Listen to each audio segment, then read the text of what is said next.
Wow. What? What are you doing What here? are you doing here? Okay, Shed, how you doing? Good. Hello, LinkedIn verse. Feel free to pop into the comments. We already see Brian and Holly here. Holly is quote delighted to be here, Hello, and Holly. we're You doing? delighted, Holly, that you are here. Good to see Carol and Carol. Brian as well. Nice. Thanks, everybody. We are here with MBS, Michael Bungay Stanier. Michael and I, though you weren't born in Toronto, I was, but you've been here for a good chunk of years. Yeah, 20 Um, years. and we've known each other for more than half the time that you've been in Toronto. Oh, at least. We've probably known each other for closer to 15 years. And as we were saying just before we got on, I've got a track record of giving you terrible advice, which is ironic for everybody listening, because at least, some of you know that I'm like, stop giving advice so quickly and slow down the rush to advice. And what we have here in my relationship with Shed is me absolutely not following my own suggestions there. So my key advice to Shed was, I don't know who the Simon Sinek dude is, but I don't rate him, and I don't think you should go and work with him. It's probably a terrible idea. Just walk away from that.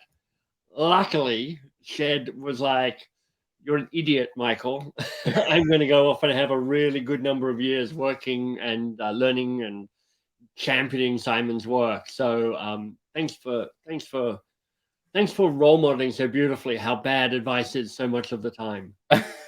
Well, per usual, Michael, you're being too harsh on yourself.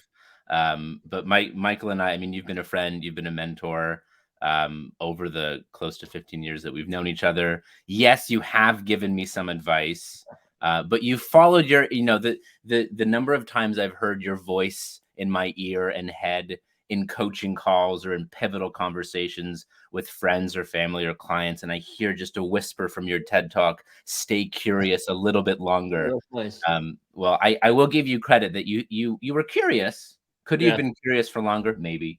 Um, uh, but Michael is a multiple time author. He's written the books Do More Great Work, End Malaria, Yeah. The Coaching Habit, which has been a wonderful, huge success with 7 amazing, powerful questions. So powerful, Michael. I literally have them printed out right here. Oh, I love that. These 7 coaching questions. What's on your mind Okay. and what else? They're fantastic, and I use them Thanks. a lot. He wrote The Advice Trap, and now just out a couple weeks ago. Yeah, Hey, 2 weeks. Yeah. How to Begin. And Which at the very least, people should look at this cover and go, isn't that an awesome cover? Because it is an awesome cover. The book begins on the cover, and How to Begin is right up against the corner there. Every time I see the cover of this book, I get this little thrill of excitement about how beautiful it looks. So yes. thanks for holding it up. Yeah, well, and I got the advanced reader copy in the mail, and I mean, let's face it, a lot of people read book covers.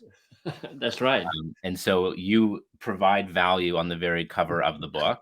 Now, what's even better is I've read a third of the book. This is That's, great. that's Um, great. and I intend to keep going because it is wonderful. And it's really all around, I'm now paraphrasing you, so feel free to correct me, but it's really all around how can we discover, set, articulate worthy goals, Yeah, which I know you define as thrilling, daunting, and important. that's right.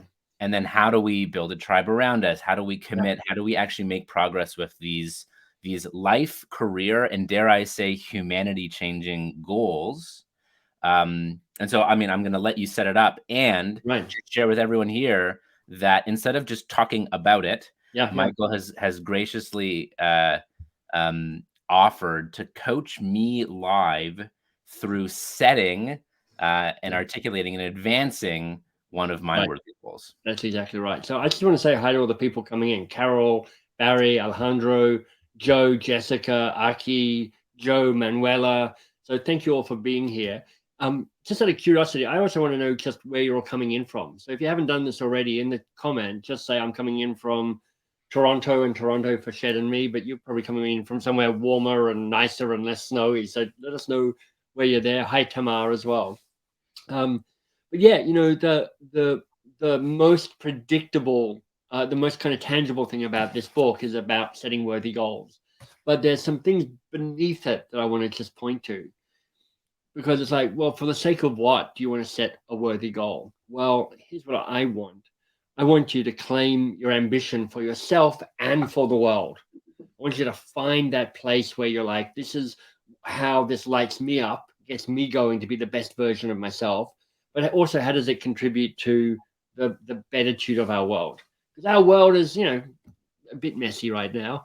Mm. And the more people like Olivia and Tamar and Carol and LinkedIn user from Midtown Toronto and Scott from Rochester and Mary from Chicago and Brian from Cleveland, John from the UK and from Newcastle. And I hope you're excited about how the Newcastle management thing's playing out. That's certainly exciting. Sean from Mississauga. Alejandro from Chile. Fantastic, Alejandro. I wrote my master's thesis on Isabel Allende, who's a Chilean author. So many good people here. So goal setting, worthy goal at the top. I'm going to have a little rant about SMART goals and why they're massively overrated in just a second. Below that is like, how do you claim ambition for yourself and for the world? And below that, and this is kind of the emotional beating heart of this book, I believe that we unlock our greatness by working on the hard things. So how do I help others, and how do I help myself, quite frankly, figure out what the hard thing is for me to best turn my time and attention and resources to, so that I can unlock the best of who I am? Because I want all of us to keep growing and keep learning and keep evolving. Shed and I have grown a lot in the 15 years that we've known each other, and we are old dogs now, but you can teach us new tricks. And more than that, we can become the next best version of ourselves, us 2.0. And that's what a big part of this is about. Can you, Michael, say more about doing the hard things? I mean, I'm a big believer that we should identify our strengths. I think this is part of the thrilling piece. Yeah, yeah. Identify our strengths and feed them, but say more about what you mean, because I don't think you mean work on our weaknesses. No, I think don't. I don't mean that. I mean, work on the projects that take you out to the edge of who you are and your sense of self and your sense of competence and your sense of confidence. So the three attributes of the worthy goal: thrilling, just as you're saying, Shed, lights you up, gets you excited, makes you rub your hands together and go, oh yeah, I'd be pretty damn stoked to do that. Yeah, flow, opposite of languish. Yeah, opposite it exactly. That's a nice way to put it, which is like when you're there, you're in that flow state.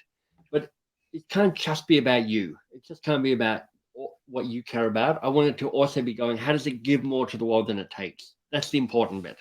How does it actually serve more than just your own betterment?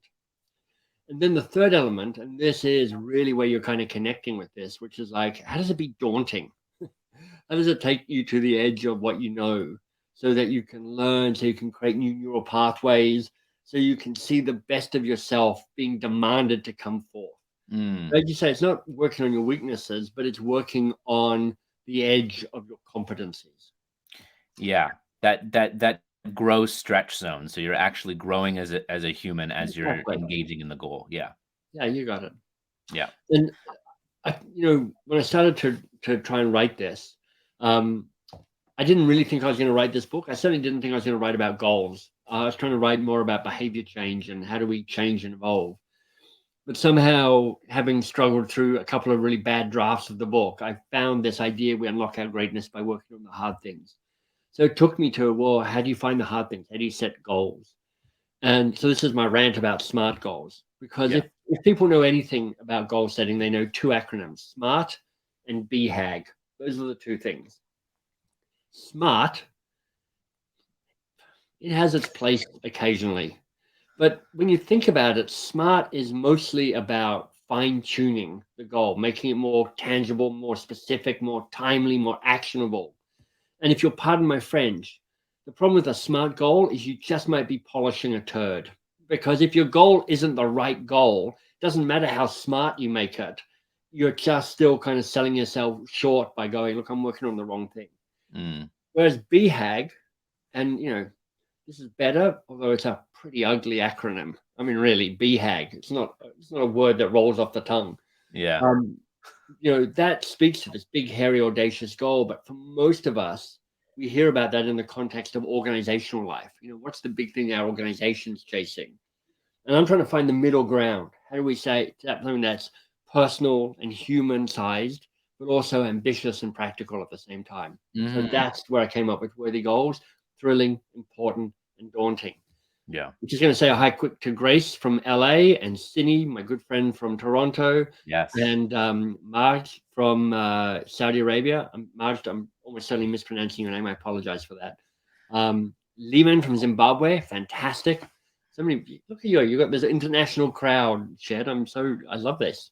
Thank you. Well, you are a good draw, Michael. I know Barry and Bandish, who are good friends as well, are huge fans of your work, as is Robert Teed, who's here. So Hey, Robert. amazing to see so many people. Well, one of the things I love, I literally like bolded, underlined, highlighted when you described important. You wrote the line "more important than our own life," which Yeah, I just it's such a I've heard people say be connected to a cause bigger than oneself. But yeah, I loved that line. It really made it real for me. yeah. I mean, it's particularly, I think, useful just to unpack this word worthy, because worthy can come with some moral baggage. Is this a worthy goal? Is it morally appropriate? Does it kind of polish your halo? And that's not the worthy that I want. The worthy that I'm after is actually going, is this worth your life? Is Mm. this worth the time and the money and the resources and the energy and the courage that it will take for you to take on a worthy goal? And we could just even dig into this a little further. How about we do that, Shed? Yeah, let's do it. And just waving hi to Jessie. So Jessie is the publisher from Page Two. So she's published my book, and she's working with Shed on his next book. Alan Hirsch, who's from Toronto, who is he's actually the guy who brought us together. He created the Next Gen Leaders gathering here in Toronto as a nice kind of networking group, and that's where we met each other. So nice to see so many faces. It feels like a family affair here, Michael. This is fantastic. All right. All Shall right, we so let's do shall this. we shall we make me vulnerable? I will make you vulnerable. You're kind of wired that way. It's going to be easy. But let's start. So we're starting with this whole idea of thrilling, important, and daunting. And I think people have heard what I'm talking about with that. Does it light you up? Does it give more to the world than it takes? Does it take you to the edge of who you are? Mm. And um, Hmm. the thing that I'm going to ask and check in with you is like, do you have something that kind of comes to mind immediately, Shed, in terms of, well, what's your first go at that? Yeah. Well, and for everyone watching here, learn with us. Yeah, Comment as we exactly. go. We're using me as the guinea pig for you. Definitely, Michael, and it's great to have Jesse in front of us listening here, because I came up with an idea. I've always been open to this notion of being an author and writing a book, but I made a deal with myself, which is it had to be worthy. Right, right. I did, I know people and I have friends who have written books because, quote unquote, that's what keynote speakers do, which Exactly. I believe is the definition of a shitty book. And so, and Odds, so, odds are significantly increased if you're doing it out of some sort of sense of obligation. Indeed. yes. And I remember there's a huge, long, a little bit dated, but still hugely valuable article you wrote on publishing, and Mm, it was coming off the heels of the coaching habit. But for me, I've stumbled across something in psychological safety that I feel is often nice. misunderstood and misused. Yeah. That I found some ideas and some articulations to make psychological safety more real, Nice. Yeah. accessible, and actionable. Yeah. So a So book. this is brilliant. So what we're starting with here is a first draft of a worthy goal. And as any writer will tell you, your first draft is always a little bit crappy. You can be ruder than that if you want, but it comes from Hemingway. I'm just quoting Hemingway when I say the first draft is always shit. And that's been repeated by Annie Lamont and Brené Brown and Michael Bungay Stanier. It's like your first draft is always a bit underwhelming. But here's what I'm going to say to all of you checking in with me now. Why don't you take your best guess at what a worthy goal might be for you? Some of you are going to know exactly kind of what it is. It's really kind of front and center, a bit like Shed. Some of you are going to have an inkling. Some of you are just taking your stab in the dark at the moment, and that's just fine. But the invitation is, if you want to work along with us, you're welcome to do that. So let me check in with you Mhm. three different ways just to poke at this, because one of the key insights of this book is draft and redraft and redraft your worthy goal, so that when you're actually committing to it, you've got a better odds that this is the worthy goal for you. So we'll do this pretty quickly. Thrilling. Why is this actually thrilling for you? Uh, so thrilling is the one that sort of sets me into flow and I love. Yeah, as do Uh, I skipped to daunting because it's definitely daunting.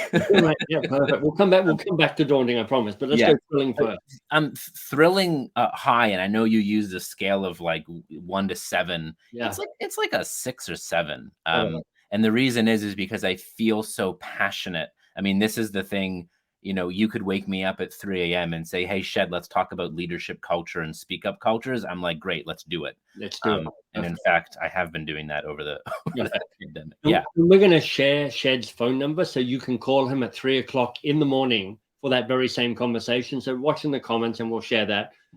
He's literally said he wants to be called at 3 o'clock in the morning for those conversations. So that's great. thanks, thanks. Here's why that's important. Thr It kinda connects back to what you were saying earlier on, Shed. I have a Mhm, friend who is a brilliant coach, very influential in terms of how she thinks about culture and leadership. For 20 years, she's been talking to me about writing a book. And when we went through this process, she finally admitted that writing a book was not in the least bit thrilling for her.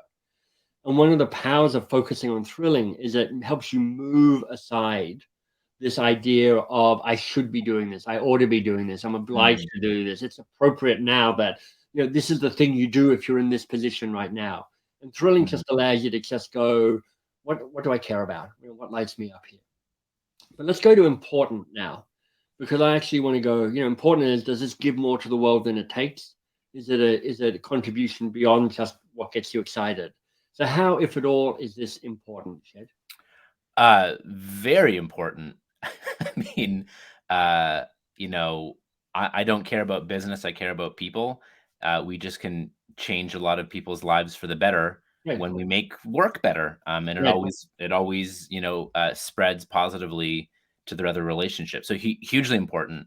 For me, this is about helping to create healthier relationships at work, at home, at beyond. yeah, I intend to write as well about how I think speak up cultures can enable us to see the humanness in each other, nice. not just at work, but in society, which is needed as well. So My, yes, my sense in listening to you, and maybe the others saw this as well, is the more you talked about that, the more I felt grounded in the importance of this and the kind of the realness of you, and that some of those details really helped with that.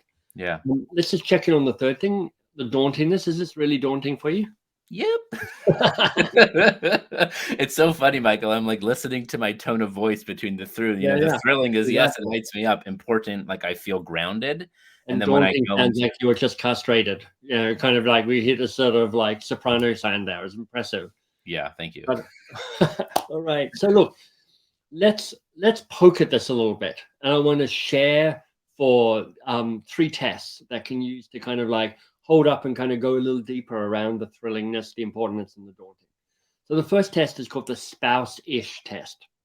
If you're lucky, you got somebody in your life who is a speaker of truth.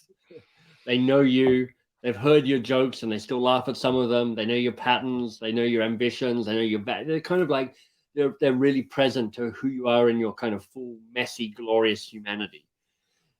And it's called a spouse-ish because sometimes it's your spouse. It is for me. Like I've been married to Marcella for nigh on 30 years now, and she is like I have no doubt whatsoever that she utterly has my back.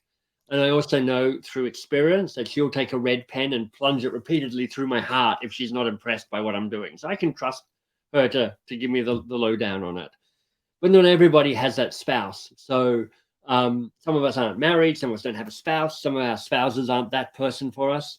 But if you're lucky, you've got a person in your life who plays that role. And the question I've got for you is if you in practice or at least as a thought experiment, take this idea to your spouse, what are they likely to see? What are you likely to hear from them? So, so this is good, Michael, because I've had this conversation. So fortunately, I don't need to do this in hypothetics, and we can take the ish out of spouse ish for me as All right. well, because Perfect. I'm very fortunate that I do have a life partner in my wife, Julie. Mm. And uh, the first time I shared this idea with her, which was last summer, um, so my Gretchen Rubin 4 tendency is rebel, which is Right. you can't make me do it, and neither can I. Which means I have brilliant flashes of productivity. I just can't predict it. Like I literally laugh at Right. myself when I put a block in my calendar. I Do know. I this. have that as well. I'm like, yeah, nobody's going to make me do work during that time, even Yeah. though it's me putting the block in the Yeah, calendar. Yeah, even though I can't even make myself do work during exactly. that time. So, when I brought this to my wife, and I intend to put this toward the beginning of the acknowledgments because this book is going to happen, is she kind of didn't believe that I could do it, Yeah. which for me is great from the daunting Yeah, perspective. she's playing you. She's just playing you. She's You don't like, know what's yeah. happening. I can see it. I don't even know it, but I can see what's happening here. So look, But it's also I'll just add in she has a father who I think about 25 years ago said he was going to make a harpsichord and it still hasn't happened. So I think she was trying to protect me and realize how much work this is, person who mm, likes to do mm, things that comes easy to him. right. So what's great is you're role modeling a number of things. I think you get one of three different responses when you talk to your spouse-ish person. Sometimes you get a yes. It's just like, absolutely, of course, that's a thing. Go for it. I'm so excited for you. I'm excited for me. I'm excited for the world. This is gonna be brilliant. Sometimes you get a little bit with like what you might have heard from Julie, which is like a yes asterisk, which is like yes, but really, or yes, and could you stop talking about it and actually get on with it? Because honestly, you've been nattering on about books now for 5 years or 10 years or whatever it is. I'm like, I'm not supporting you. I just don't really want to hear you keep talking about the thing you're not actually doing. So it's a yes and get on with it. And sometimes you just get a no. Sometimes your spouse-ish person goes, absolutely. Are you nuts? You should that is a ridiculous idea. You should definitely not do that. Step away. This is not the worthy goal that you're looking for. But here's a critical thing to remember about this. Your feedback from your spouse is not the truth. It's just a data point. Hmm. It's just a way for you to triangulate how you're feeling about this and what your level of commitment to this is. Because when I think about with Marcella, I was like, I've run flags up the flagpole with her, and I've got all three of these responses. Most kind of satisfying in terms of a story is that with the coaching habit book, which is, as you said, has been the book that's kind of made my name, such as my name has been made. When I told myself I was going to write this book, she's like, absolutely not. No, that's a terrible idea. No, definitely do not write that book. You've got so many other things that you're procrastinating on, that you're behind on, that you're futzing about on. Don't write the book.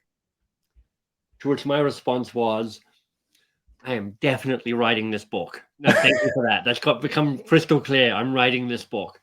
So it doesn't really matter what their response is. It's just a way for you to gauge your own level of thrillingness. Mm-hmm.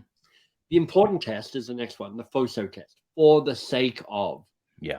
And that's what FOSO stands for. And this is the way you kind of really push and connect to the how does this serve the bigger picture there.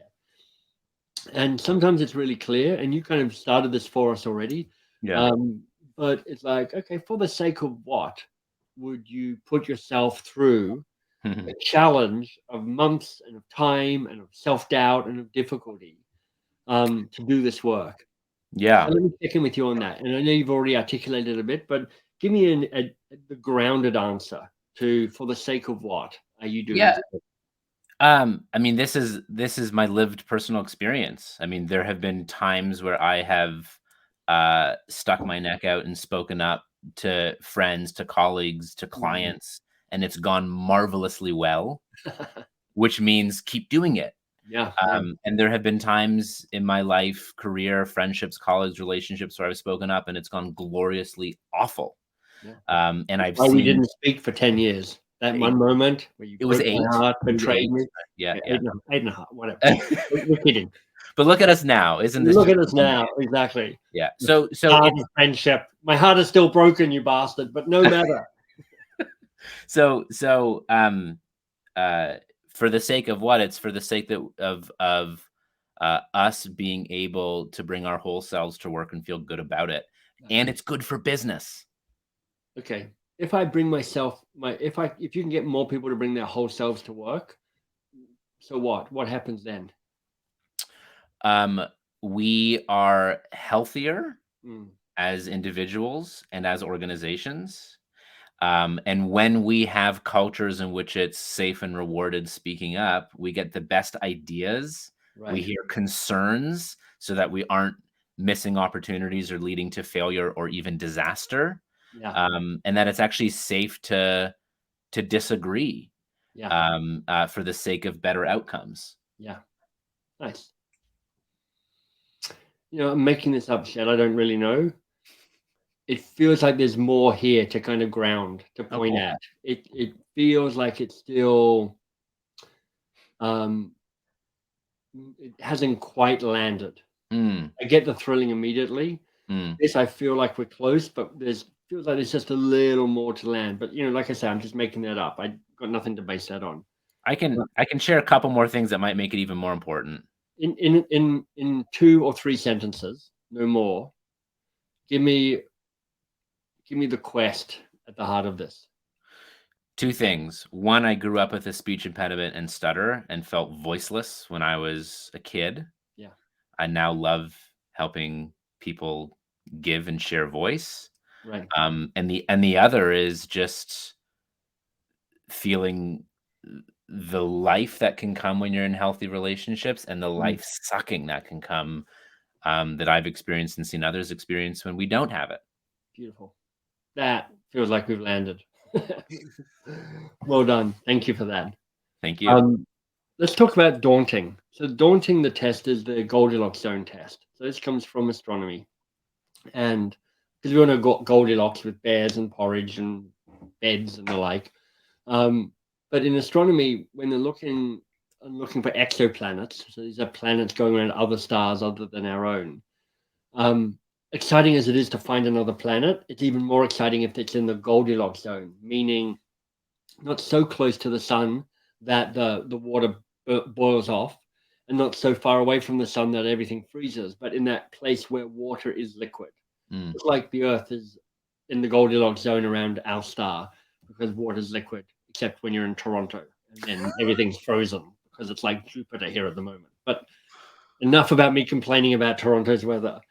So this is really about asking: does your goal have the right heft to it? Not too small, not too big.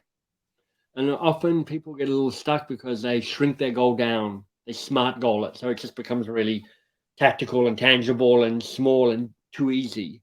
But mhm. often people go too big as well. They're like, okay, you know what? I'm trying to liberate Canada, and that's too big a thing to do. So I'm curious. When I think about heft, often one of the tests is I think I know how to start this. I'm not entirely sure how to get through it all and how to finish it. So I'm wondering how this feels around the heft of the project.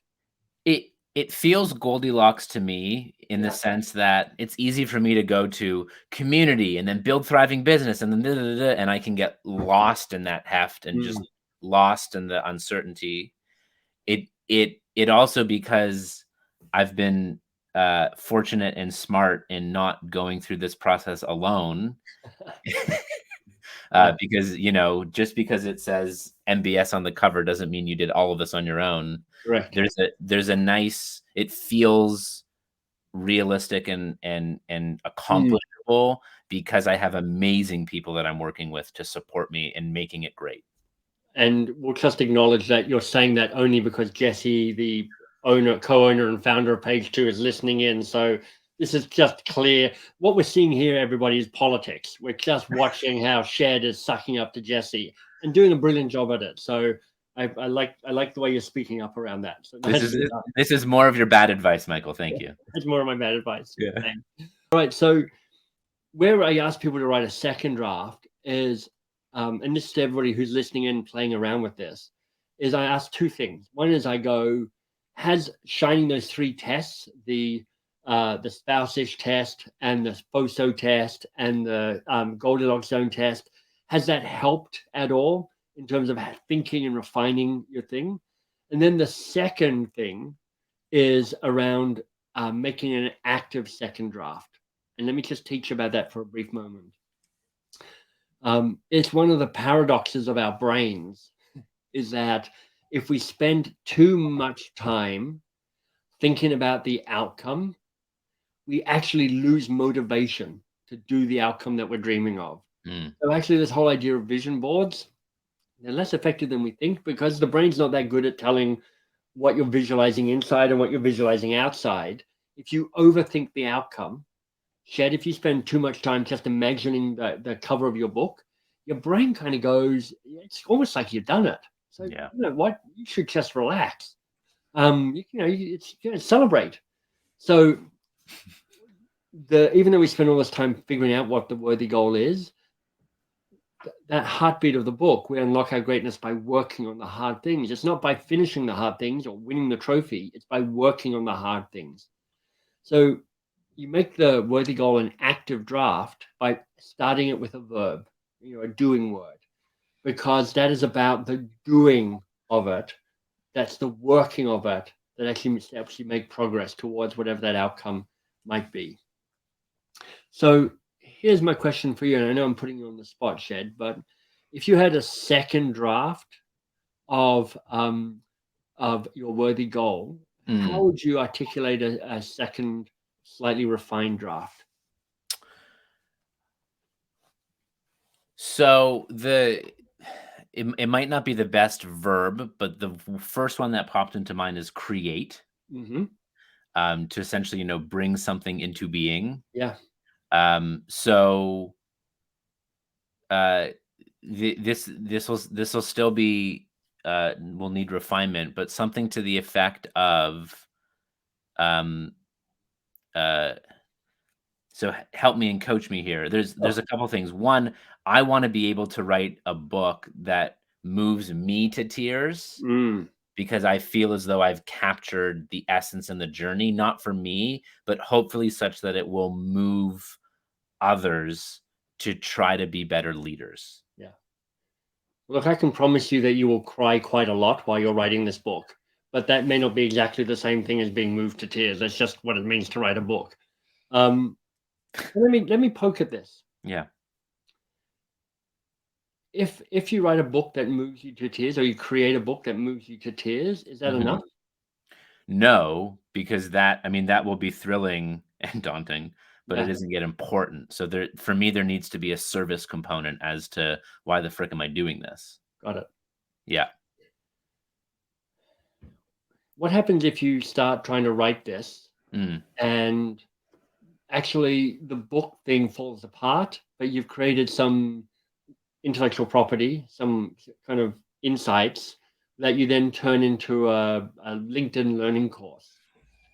Would that be a win, or is that not achieving your worthy goal? Uh, for me, again, I'm conscious that Jesse, who's the co-founder of the publishing company, is here. Don't write a book. It's a Yeah. terrible idea. So You say that. so should I find a better form that brings the concepts to life? Right, I'm good with that. Um, right, I think it would translate or be a nice tool that can be in rooms that I'm not in. right, And should it morph as we go and right. cool? Hmm. Hadn't thought of that.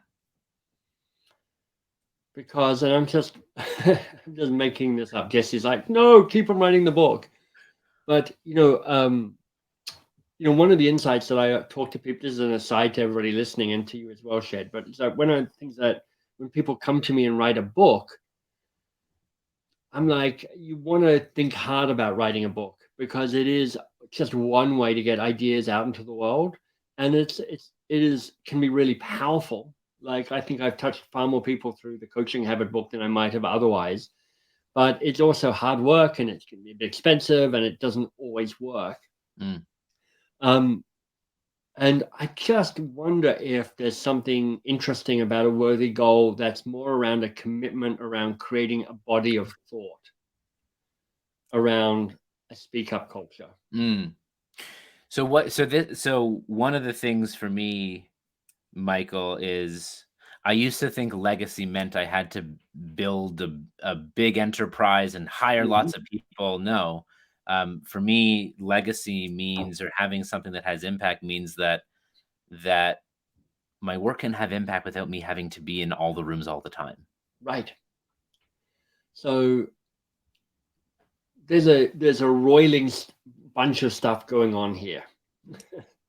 And you can see how there's some value in poking at your worthy goal and kind of experimenting with verbs, experimenting with ways of thinking about it, because your crappy first draft, which I'm going to just articulate as write a good book, is a really great start. It's one of the paradoxes, which is like Mhm. a really strong start is something that's a bit crappy.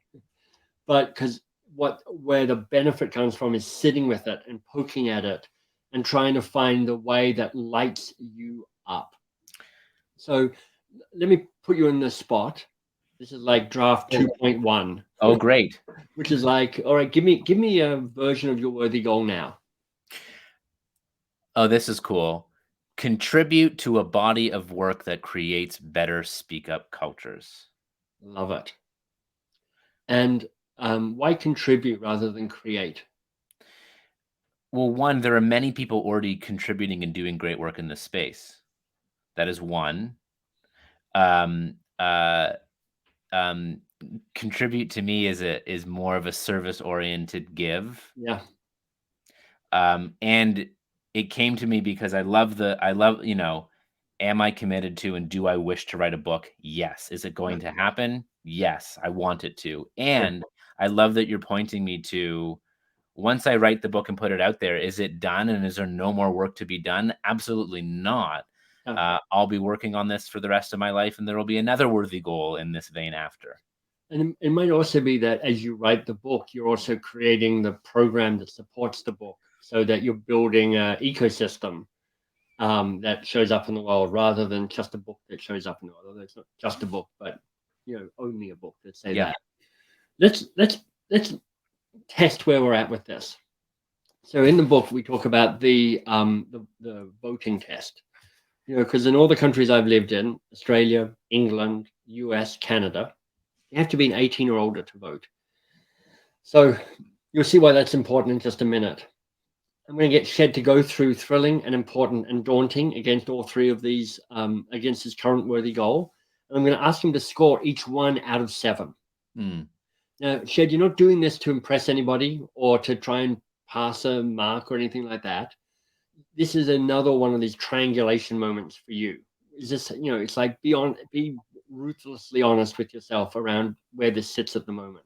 yeah. And then we're going to get a total out of 21. So first of all, restate your worthy goal for us. I believe I said something to the effect of contribute to a body of work that creates better speak up cultures. Beautiful. 1 to 7 on thrilling. How thrilling does that sound to you? I will give it a 6. Got it. Um, Um, yep. and, Important. and yeah, and just a quick answer is because I know I can't do it on my own, and there are things that are going to be hard. Yeah. Yeah. Um, how important does this feel? 1 to 7. 7. Yeah. Nice. And how daunting does this feel? 1 to 7. 6.4. 6.4. Yeah. Nice. So everybody listening in, as you think about this for you and your worthy goal, it's called the voting test because my rule of thumb, which is based on nothing than me just making it up, is that if it needs to be 18 or higher for it to have the right intrinsic and extrinsic motivation to pull you forward. And if you're not at 18 or higher, you may just want to go back and kind of re-examine thrilling and important and daunting and go, well, what needs to be true for me to increase the score for that key attribute? But the truth is, even if your score is 18, 19, 20.4, like Sheds' or 21, um, there's still probably a final draft worth doing, which is like, so what needs to be true for each of these scores to be just a little higher? So, you got 6 for thrilling, 7 for important, 6.4 for daunting. Um, is there any tweak or refinement that comes up for you that might just nudge any of those a little higher? Um, I'm not sure if it'll nudge any higher. I just want to call out, and John Bircher put this wonderfully in the comments. I think the word of the goal just got bigger, Yeah. which is I appreciate the expansing here. Um, uh, I think what's nice is even in using the word contribute, it acknowledges that I will not be doing this alone, and Nice. that I'm contributing to a community, to a movement, and doing Yeah. it with a team. Right. So I reckon there's something interesting in playing around with that verb. And it's just my own personal reaction to contribute, Hmm. because I wonder if the word lead might not be interesting. Because then you're saying, I'm not just going to be a follower in this conversation. I'm actually going to be one of the people who are shaping this conversation. Doesn't Hmm. mean you have to do it all by yourself, but it does say that I'm going to take a stand at the front of this and be pushing the boundary and pushing the conversation about what that's about. Mm. But again, it's just me making stuff up. I don't know. Yeah, two things. One is I love again. John commented ecosystem, which to me means more than just professional because Yeah. this work is about humanity. So I love potentially including ecosystem instead of body of work. Yeah. And the other is can you use two verbs? Yeah. Yeah, Lead and I'm just, contribute? like, all this stuff is just stuff I've made up. So you can do anything the damn you want. That is like, this is the worthy goal that lights me up. With just what the key insight in this whole practice, which we're getting close to wrapping up, is don't be seduced into thinking that your first attempt at a worthy goal is your worthy goal. Give yourself Mm, the generosity of actually poking at it and prodding at it, because you can see that in 30 minutes with Jed and me in conversation, stuff has evolved, stuff has changed, stuff is becoming clear. And I'm going to make this up, so it's probably slightly wrong, which is like, I think that when Shed arrived, he's like, I pretty much know what my worthy goal is. It's to write the book. And sure, he might be able to refine that a little bit, but it'll be some version of write a book. And you can see how a bit of pushing and prodding and thinking about it has potentially changed the worthy goal. Now, when we hang up here, Shed may go away going, I'm just riffing. I was pretending. I'm not creating an ecosystem. I'm writing a book.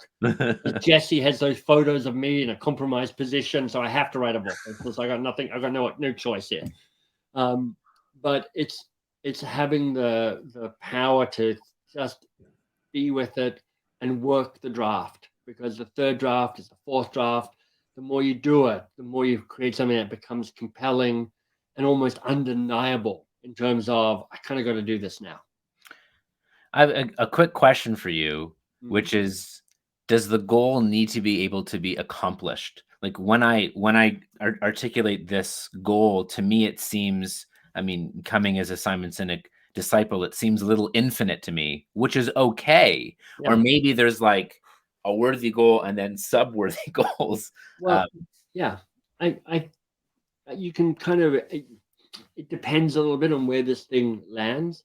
I think if it becomes kind of a bit infinite, you're getting closer to kind of more a mission statement.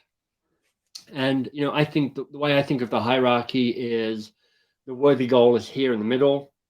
It should be your best guess at how to serve your broader mission. Got it. And then you have ways of working, which are the kind of, this is how I make progress on my worthy goal at the moment. So again, absolutely putting words into your mouth. Your mission might be a speak up culture in every organization on the planet. I'm like, that's great. And how will you know when that's done? You won't. And is that achievable in your lifetime? No. Yep. And is that inspiring for you? Perhaps. And then you go, so my worthy goal is to build an ecosystem that will champion speak up cultures in thing. And then you're like, okay, so the best manifestation of that is to start writing the book, because that's where I'll start codifying my ideas and creating IP that then becomes courses and licensed trainers and whatever, the thing that underwrites the United Nations and the way that they work. Who knows? You've got all sorts of things here. Wonderful. Sarah, this is recorded. I'm just noticing some of the questions here. So you'll definitely be able to come into Shed's LinkedIn feed, and it'll be posted up there. So you can, if you think I'm funny now, I was hilarious at the start of this recording. So you should definitely check out the opening minutes of this. To look, everybody listening in, and I'm going to ask this as the final question of this, because, and this is a question right out of the Coaching Habit book. What was most useful or most valuable for you in this conversation with Shed and me? And Shed, let me ask you, what was most useful or most valuable for you in this whole experience? Well, thank you, Michael. I mean, I'm glad there's a recording of this because I intend to watch it again. And I've done a bunch of these lives, and they've been so positioned on serving an audience, and I feel I got to be served quite a bit here for this free live coaching session. So thank you. For me, what was most useful was this reframe that to your point, I came in thinking, I got this worthy goal. I'm so clear. And it expanded and it got bigger. And there's more that I can do to potentially include a book and beyond. And so I appreciate the expansiveness, the vastness of this, and quite frankly, being able to be coached in this glass room and have the benefit of people commenting in was really valuable. Yeah, it's a lovely group. So thanks everybody for so many comments. Rosemary, Grace, Laurie, Jesse, of course, Sarah. It's been lovely to have you all contributing. Brian, it's really nice. I'll just say buying my book is really helpful. If you've already bought my book, thank you. And writing a review on Amazon or somewhere online is really helpful. And there are free resources at howtobegin.com if you're interested in kind of checking out stuff you can grab there. So everything Michael just took me through is here because I've read it. Everything from Goldilocks to FOSO, thrilling, daunting, important, it's all there. So thank you again, Michael, for bringing this to life and doing something live with me as a guinea pig in a glass jar here. Totally a pleasure. It's been a joy. Thank you, everyone, for joining us, and we will see you again soon. Love it. See you, everybody. Bye.